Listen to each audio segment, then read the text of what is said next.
آل دو دوسری سائڈ پہ جو دوسری ٹیم تھی وہ پھر اسی طرح کی جس طرح انہوں نے لاسٹ ٹائم کچھ چیزیں کی لیکن نے بڑے بہتر طریقے سے اس کو ہینڈل کیا.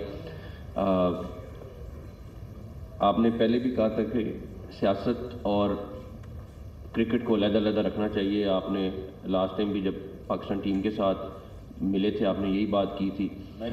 بالکل. اور وہ پولیٹکس اپنی طرف ہے لیکن جو سپورٹس ہے وہ اسی طرح چلنی چاہیے.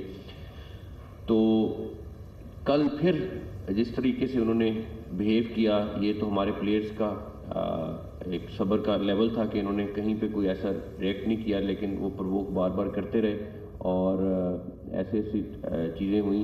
آلدو آئی سی سی کو انفارم کر رہے ہیں اس کے بارے میں لیکن یہ بھی کریڈٹ ہم اپنی ٹیم کو جائیں گے کہ یہ صرف کھیل پہ فوکس رکھا انہوں نے کل اور اللہ تعالیٰ نے اسی کے بدلے ہمیں جیت دی.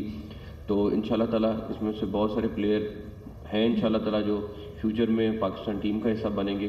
صرف میری ایک ہی چیز ہے کہ 2-3 سال جم کے فوکس کر کے نیشنل ٹیم میں آئیں. اور پرائم منسٹر صاحب آپ کو ایک اور چیز بتا دیں کہ پاکستان کا سب سے جدید ہائی پرفارمنس سینٹر انشاءاللہ ہم لاہور میں تیار کرنے جا رہے ہیں.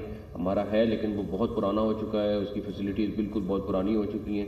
تو ریجن کا انشاءاللہ بہترین ہوگا اور آپ سے جلد اس کا افتتاح کرائیں گے. آلریڈی ہم نے کام اس پہ شروع کر دیا ہے, چند ماہ لگیں گے لیکن state of the art high performance centre ہے اور اس میں ان سب کھلاڑیوں کو بہت فائدہ ہوگا انشاءاللہ. Thank you so much.